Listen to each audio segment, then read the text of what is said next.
আসসালামু আলাইকুম ওয়া রাহমাতুল্লাহ। 10 মিনিট মাদ্রাসায় আপনাকে স্বাগতম। আজ আমরা তওবার নামাজ পড়ার নিয়ম জানব। গুনাহ হয়ে গেলে তওবার নিয়তে নামাজ পড়াকে তওবার নামাজ বলে। গুনাহ সংগঠিত হওয়ার সঙ্গে সঙ্গে এ নামাজ পড়া উচিত। বিগত জীবনের গুনাহ থেকে তওবার নিয়তেও তা পড়া যায়। বিজ্ঞ আলেমদের মতে তওবার নামাজ পড়া মুস্তাহাব, কারণ বিভিন্ন হাদিসে তওবার নামাজের ফজিলত সম্পর্কে আলোচনা করা হয়েছে এবং বিভিন্ন সাহাবায়ে কেরাম তওবার নামাজ পড়েছেন বলে প্রমাণ পাওয়া যায়।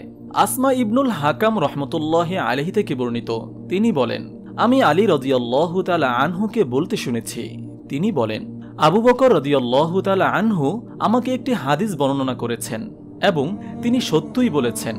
তিনি বলেন, আমি রাসূল সাল্লাল্লাহু আলাইহি ওয়াসাল্লামকে বলতে শুনেছি, যখন কোনো বান্দা কোনো ধরনের গুনাহ করে উত্তম রূপে ওযু করে, দাঁড়িয়ে 2 রাকাত নামাজ আদায় করে এবং আল্লাহর কাছে গুনাহের জন্য ক্ষমা প্রার্থনা করে, নিশ্চয়ই আল্লাহ তাকে ক্ষমা করে দেন। আবু দাউদ হাদিস নম্বর 1521। আমাদের উচিত কখনো কোনো গুনাহ সংগঠিত হয়ে গেলে যত দ্রুত সম্ভব মহান আল্লাহর কাছে তাওবা করা। এর একটি উত্তম পদ্ধতি হলো উত্তম রূপে ওযু করে 2 রাকাত নামাজ পড়ে তাওবা করা। তাওবা করার সময়সীমা 3 মুহূর্ত আসার আগ পর্যন্ত মহান আল্লাহ তাআলা তার বান্দার তাওবা কবুল করেন, কিন্তু এরপর আর তাওবা কবুল করা হয় না। এই ভিডিওতে সেই 3 মুহূর্ত তুলে ধরা হলো। 1. মৃত্যু আসার আগ পর্যন্ত, সূরা নিসা আয়াত 18। 2. আযাব চলে আসার আগ পর্যন্ত, সূরা মুমিনুন আয়াত 85। 3. পশ্চিম আকাশে সূর্যোদয় হওয়ার আগ পর্যন্ত, সহিহ মুসলিম হাদিস নম্বর 6754। তওবার নামাজ পড়ার নিয়ম। তওবার নামাজের পদ্ধতি উপরে উল্লেখিত আবু বকর রাদিয়াল্লাহু তাআলা আনহু এর হাদিসে স্পষ্ট বর্ণিত আছে। প্রথমে উত্তম রূপে ওযু করতে হবে, তারপর একাগ্র চিত্তে নফল নামাজের মতো 2 রাকাত নামাজ পড়বে। তওবার নামাজের জন্য নির্দিষ্ট কোনো সূরা নেই, তাই যে কোনো সূরা দিয়েই তওবার নামাজ পড়া যায়। এ নামাজের ওযু ও নামাজের মাঝখানে কোনো দুনিয়াবি কাজ বা কথা না বলা উত্তম, কারণ হাদিস শরীফে ইরশাদ হয়েছে, আল্লাহর রাসূল সাল্লাল্লাহু আলাইহি ওয়াসাল্লাম বলেছেন, যে ব্যক্তি আমার মতো এভাবে ওযু করবে অতঃপর 2 রাকাত নামাজ আদায় করবে এবং এর মাঝখানে দুনিয়াবি কোনো খেয়াল করবে না, তার আগের গুনাহ ক্ষমা করে দেওয়া হবে। সহিহ বুখারী হাদিস নম্বর 159।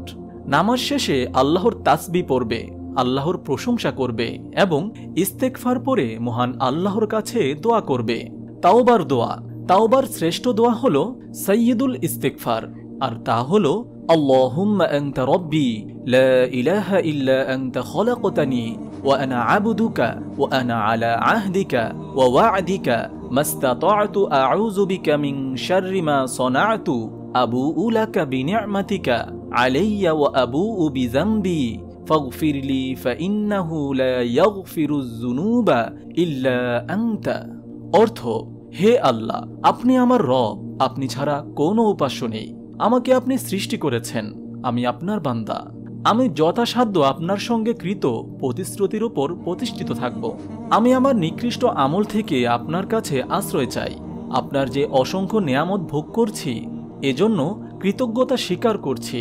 আমি আমার কৃত অপরাধ স্বীকার করছি, অতএব আপনি আমাকে ক্ষমা করে দিন।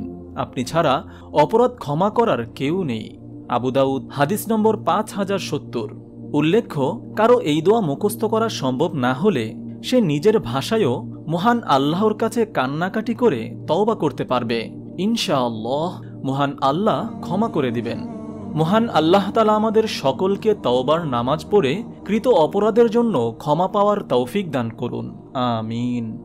আপনি যদি এরকম ভিডিও আরও পেতে চান, তাহলে এই চ্যানেলটি সাবস্ক্রাইব করে পাশে রাখা বেল আইকনটি অন করে দিন।